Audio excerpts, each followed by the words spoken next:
Bonjour, bienvenue sur la chaîne de Tuyage Yesu. Je m'appelle Vanessa et aujourd'hui je vais vous raconter l'histoire, une chose qui s'est passée dans ma vie et le Saint-Esprit m'a mis à cœur de vraiment partager cela avec vous. Et n'oubliez pas de liker la vidéo, de commenter et aussi de partager la vidéo parce que vous ne savez pas à qui ça peut vraiment aider. En fait, pour vous raconter ce qui s'est passé, je dois retourner à l'année passée. L'année passée, j'ai voyagé avec mes amis pour mon anniversaire et je me rappelle que j'avais fait cette prière en disant « Seigneur, j'en ai marre un peu de voyager, de juste voyager pour le plaisir. Maintenant, je veux vraiment voyager pour toi. Je veux voyager pour ton royaume. Je veux voyager pour parler plus de toi. » C'était une prière que j'avais faite. Alors, le mois de novembre, j'étais dans une période de jeûne et prière, de 40 jours avec des amis. On le fait souvent à la fin de l'année et aussi au début de l'année. Là, on le faisait pour remercier le Seigneur de nous avoir protégés durant toute l'année, d'avoir été avec nous. Et pendant ces temps-là, j'étais absente sur le réseau. Une de mes copines, coucou Amandine, je te fais un gros bisou, m'a envoyé une invitation. Elle m'envoie l'invitation, je regarde sur mon téléphone, je vois, oh, l'invitation, Fire Camp, des trucs comme ça pour aller à Marseille. Moi, directement, ça ne m'intéresse pas du tout, ça ne m'intéresse pas. Je mets mon téléphone à côté, je dis, ah non, je ne veux pas y aller. Mais pendant que je travaillais, le Saint-Esprit vraiment me parle encore. Ta copine t'a envoyé une invitation. Regarde encore l'invitation. Je reprends mon téléphone, je regarde et là, je commence vraiment la discussion avec le Saint-Esprit. Je lui dis, écoute Saint-Esprit, c'est 8 jours. En plus, c'est à Marseille. En plus, c'est voilà quoi, c'est quand même l'argent aussi qu'on doit payer. Donc, je commence à discuter avec le Saint-Esprit en lui disant pourquoi je ne dois pas y aller. Mais le Saint-Esprit directement me rappelle la prière que j'avais faite de voyager plus pour son royaume. Même si j'avais fait cette prière, j'avais au moins dans ma tête comment j'allais faire les choses pour voyager pour Dieu. J'avais déjà l'idée de choisir un pays au hasard et de juste aller là-bas, de contacter une église et de travailler avec l'église, de faire des sorties d'évangélisation avec les églises, avec cette église-là. Mais le Saint-Esprit avait prévu quelque chose d'autre. Donc, j'obéis au Saint-Esprit. Je m'inscris pour le Fire Camp. On part à Marseille. Et je ne savais même pas ce qu'on allait faire. Je pars là-bas. Vraiment, on rencontre des gens magnifiques. Des gens qui ont impacté ma vie spirituelle. Des gens qui ont changé ma façon de servir Dieu. Ma façon de voir les choses de Dieu. Et là, vraiment, on part dans les rues évangéliser. On n'a même pas honte. On proclame l'évangile de Dieu. Je me sentais dans mon élément alors que je ne savais pas que j'avais ça en moi. Mais le Saint-Esprit, lui, il avait vu ça. C'était comme si, en fait, il m'avait un peu piégé. Et j'ai aimé. Alors, l'avant-dernier jour, avant qu'on puisse retourner, chacun puisse retourner dans son pays, le Saint-Esprit, à 4 heures du matin, bam! J'ai plus de sommeil, je me réveille. Je regarde, je dis 4 heures, je suis fatiguée, mon corps est fatigué. Je dis Saint-Esprit, je vais dormir, je vais me reposer. Qu'est-ce qu'il y a? Et là, je sens que Dieu a envie de me parler. Et là, je m'ouvre, je dis Seigneur, parle-moi. Parle-moi, parce que ça, ce n'est pas normal. C'est pas que je manque de sommeil, parce que je suis tellement fatiguée. Mais le fait que tu me réveilles à 4 heures, donc tu veux me parler. Et là, le Saint-Esprit me dit quelque chose et je reste comme ça. Je dis non. Je dis non. Vous voulez savoir ce que le Saint-Esprit m'avait dit? En fait, le Saint-Esprit m'a demandé d'aller dans un camp d'évangélisation. Dans un camp d'évangélisation qui se trouve aux États-Unis. Et le Saint-Esprit m'a mis à cœur, regarde, va te renseigner. Je suis partie sur les sites et j'ai regardé l'information, j'ai regardé combien ça coûtait, ça coûte une fortune, pour moi quand même. Ça coûtait une fortune, j'ai regardé, j'ai dit Seigneur, là, c'est dette. Et là, je dis encore, Seigneur, là, tu me demandes même de quitter mon boulot, de quitter sans salaire. Je ne peux même pas mentir, me mettre au chômage. C'est chaud. on va pas mentir, on est chrétien. Ça veut dire j'aurai pas de salaire. Tu me demandes de démissionner. Tu me demandes de quitter ma maison, de mon appartement. Tu me demandes de quitter. Alors l'appartement là, je dois le payer aussi à la banque. Comment est-ce que je vais payer la banque? Et tu m'as pas préparé parce que je n'ai même pas des économies. Donc là, je commençais à dire, Seigneur, non, je ne peux pas le faire. Vraiment, ça, on va pas le faire. On va pas le faire. Mais le Saint-Esprit a continué à me parler, il faut le faire, je te vais là-bas, tu m'as demandé cette prière, tu vas être utilisé par moi. Mais moi j'ai dit, Seigneur, oui, je vais être utilisé par toi, mais pas comme ça en étant chômeur, de ne pas avoir du boulot. Comment est-ce qu'on va payer la dîme même? Comment est-ce qu'on va aider ceux qu'on aide par notre petit salaire? Donc Seigneur, il faut quand même voir comment on va faire les choses. Mais non, après avoir dit non 2 fois, je commençais à sentir la tristesse m'envahir. Mais je vous dis, mais la tristesse que tu ne peux pas expliquer. Et les gens ont pu le remarquer, mais je voulais même pas en parler autour de moi, avec les autres. Et je commençais à demander à chaque personne qui était au Fire Camp, genre, est-ce que toi, Dieu t'a parlé? Tu sens que tu as envie de faire plus, d'aller dans les camps d'entraînement, d'évangélisation aux États-Unis? Et tout le monde me disait, ouais, ça m'intéresse, mais non, je ne sens pas vraiment pour le moment. Et là, je commençais à dire à l'Éternel, Dieu, mais eux, c'est comme s'ils ont une option, mais moi, tu me laisses pas les choix. C'est comme si moi, je peux pas dire non. Je peux pas dire non. Les gars, il y a une chose, n'attristez pas le Saint-Esprit. Je vous dis la vérité, j'étais tellement triste, mais tellement triste. Il y a une tristesse qui s'est installée. Je ne faisais que pleurer. Et ma copine a vu que quelque chose n'allait pas. Elle a vu que something was off, que j'étais malheureuse. Et elle a commencé à me parler. Vanessa, qu'est-ce qu'il y a? J'arrivais pas à la parler parce que je voulais pas qu'elle puisse me convaincre en me disant, ouais, ça c'est Dieu. Non, je voulais vraiment garder ça entre moi et Dieu. Le deuxième jour, après avoir dit non, là, vraiment, j'ai dit, écoute Vanessa, tu dois en parler à ta copine. Et j'ai dit, écoute Amandine, je sens que le Seigneur m'appelle à plus. Je sens que le Seigneur m'appelle à tout abandonner, à quitter mon travail et aller dans ces camps d'évangélisation et d'aller là-bas. Mais je sens que je ne peux pas y arriver. Je ne peux pas, mais je ne me vois pas ne pas travailler. Je ne me vois pas sans salaire. Je ne me vois pas quitter mon appartement. Comment est-ce que je vais payer la banque? Comment? Là, les gars, je vous dis, j'étais perturbée. Dieu venait juste de chambouler tout le plan que j'avais pour 2023. J'avais prévu des choses, j'avais planifié des choses pour 2023, de devenir financièrement stable, moi et mes copines, d'investir dans des choses. Donc j'avais des plans.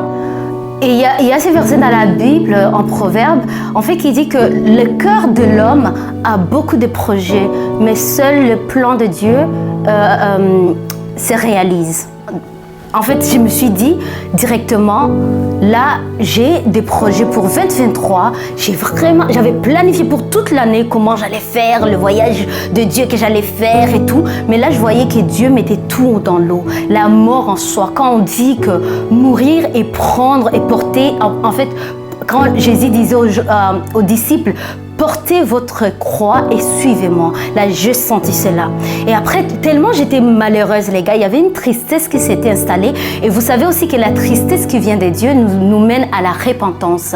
Alors là, je me suis dit, tu sais quoi? J'ai dit à ma copine, je crois que c'était 6h du matin, j'arrivais pas à dormir. Je me suis réveillée, j'étais en pleurs.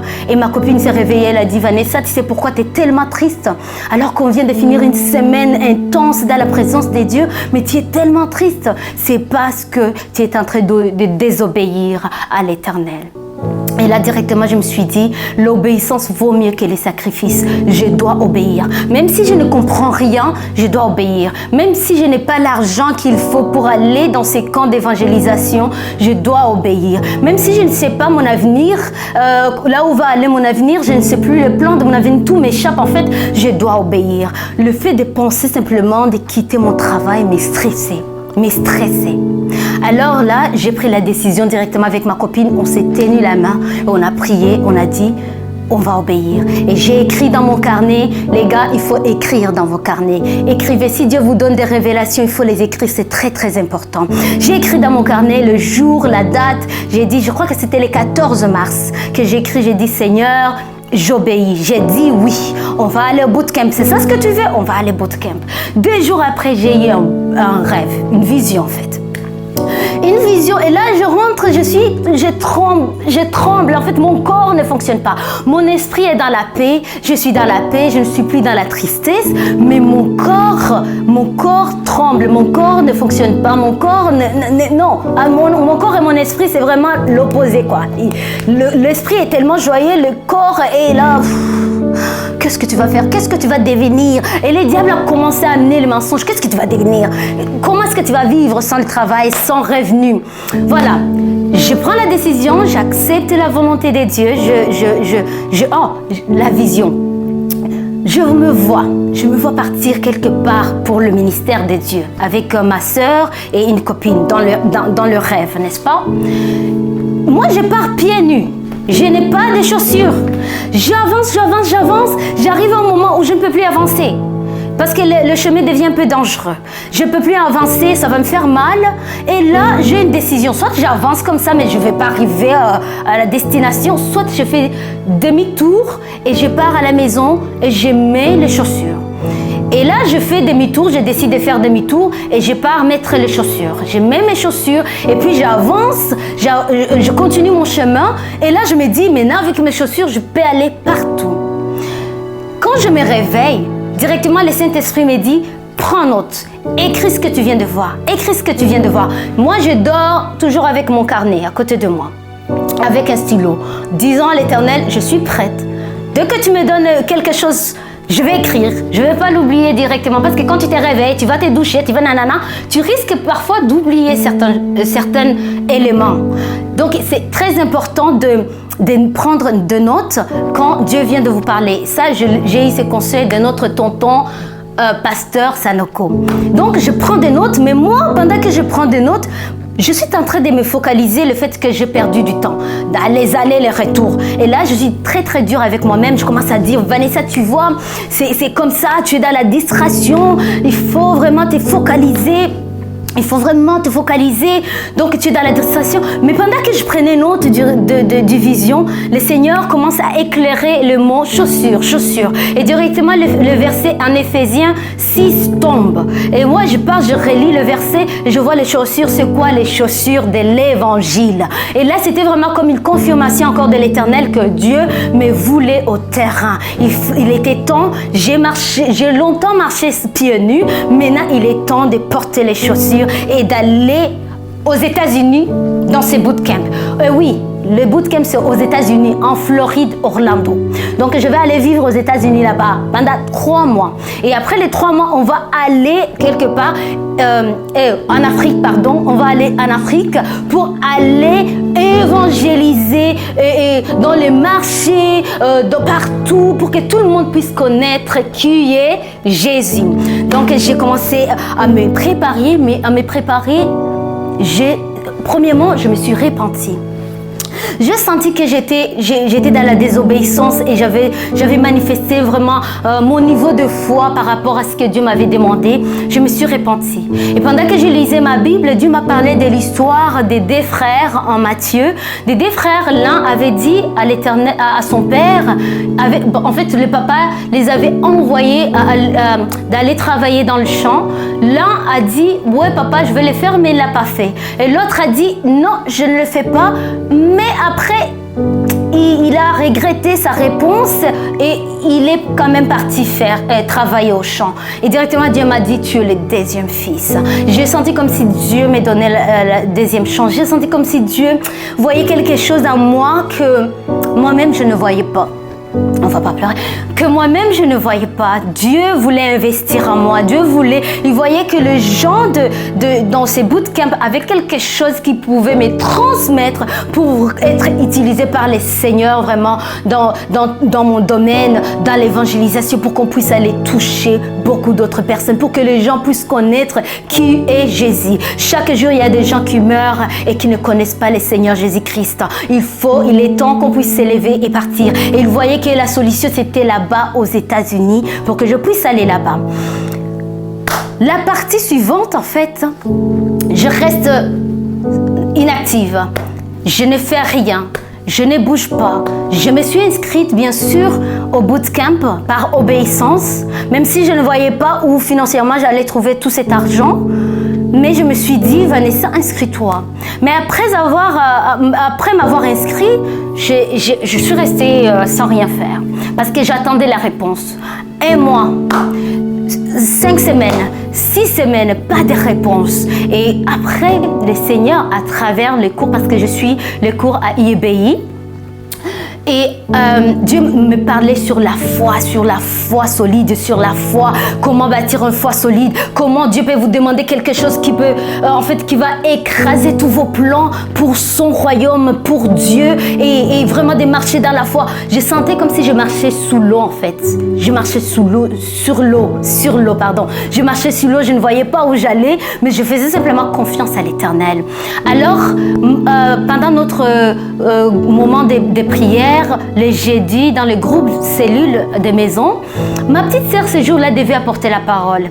Et elle apporte la parole par rapport à la foi, encore une fois. Je me dis, je connais quand même, hein. Oh, la foi, ouais, oh, un chrétien qui n'a pas la foi ne peut pas pleurer à Dieu. Tout ça, on connaît en plus, c'est ma petite sœur. Donc, j'étais plus stressée qu'elle puisse bien apporter la parole que sur les choses qu'elle devait parler.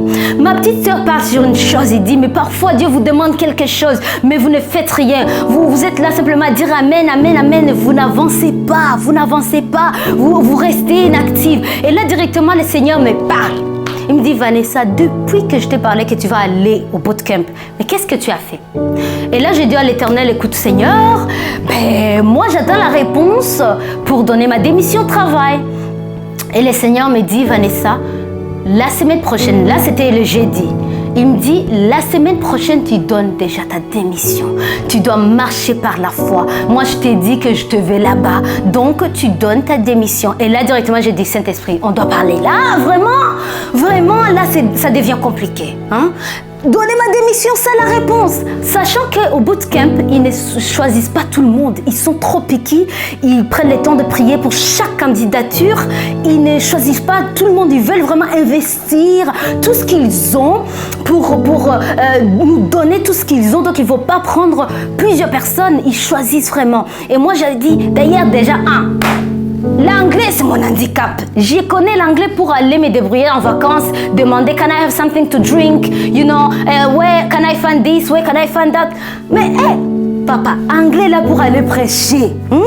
Cet anglais pour aller prêcher, on va trouver où, Seigneur? Donc je croyais que l'anglais allait être mon handicap, même quand j'ai rempli la demande, j'ai été honnête. Je les ai dit, mais moi je parle souvent en français, je m'exprime en français. L'anglais, non, pas du tout. Donc je me disais, peut-être là, ils vont quand même m'éliminer. Mais je me dis, Seigneur, tu sais quoi? Ta volonté. Quand on a terminé, le moment là des partages entre frères et sœurs, c'était sur Zoom.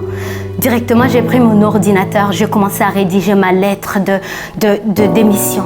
Quand je vous dis que je l'ai fait par obéissance et que je tremblais, ma main tremblait, même maintenant quand j'en parle, je tremble. Mes pieds devenaient lourds. Je me sentais vraiment comme si mon corps ne m'appartenait plus. Je me sentais tellement mal. Je me disais, Seigneur, là, ma vie m'échappe complètement. Là, je vais aller démissionner. Je ne sais même pas si on va me sélectionner. J'ai rédigé ma lettre et j'ai obéi. Je suis partie voir ma patronne. Cette femme, c'est une bénédiction pour moi. Je suis partie la voir et directement j'ai dit, désolée, je viens avec une mauvaise nouvelle. Je viens démissionner. Elle me regarde, elle me dit quoi? Et là, directement, elle croit que je vais aller travailler ailleurs. Je lui dis non, je pars maintenant m'occuper des affaires de mon père. Elle me regarde, Elle me dit oui. Elle me dit à cause des trucs là chrétiens que tu fais. Je dis oui. Et là, elle ne comprend pas du tout. Elle me dit, tu vas quitter le travail, tu vas aller quelque part dans un autre pays où tu n'as même pas la famille et sans revenu. Tu vas travailler quand même aux États-Unis. J'ai dit non, on n'a pas le droit d'y travailler. On ne peut même pas travailler parce que le programme est intense. Ils ont besoin de nous. Je crois 6 jours sur 7, donc on ne peut pas travailler et on doit vraiment être présent pour aller évangéliser, pour aller parler de Dieu et pour faire beaucoup de choses. Et là, directement, la patronne elle me regarde et me dit, c'est quand même bizarre. J'ai dit, ouais, je suis désolée, j'aurais aimé te prévenir avant de venir amener ma lettre de démission, mais là, je dois faire d'un coup tout, en fait. Et je rentre à la maison, je suis un peu perturbée. Je rentre à la maison, je suis un peu vide en moi. Je me mets par terre et je pleure et je parle à Dieu. Dans cette période, Je suis ce quoi?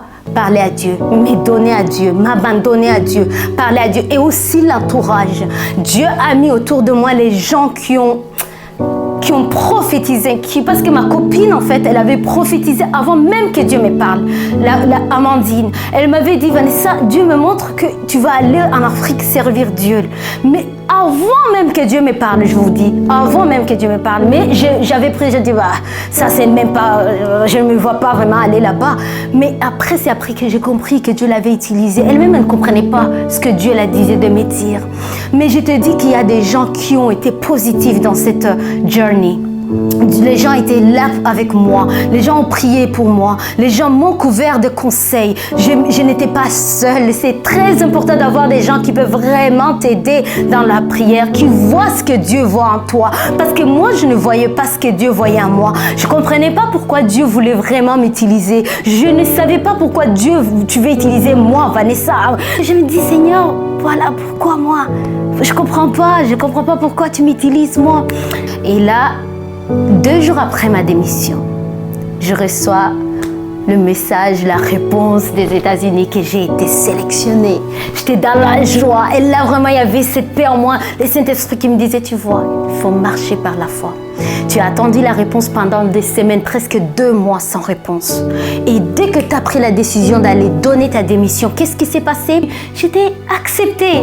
Et là, j'arrivais pas à le croire. J'étais là, ouais, toute contente en même temps. Vous voyez, là, quand je me rappelle du sentiment que j'avais au début quand Dieu m'avait appelé, et après c'est totalement différent. Maintenant j'étais tellement excitée de servir Dieu, d'aller dans cet entraînement et de faire la volonté de mon Père.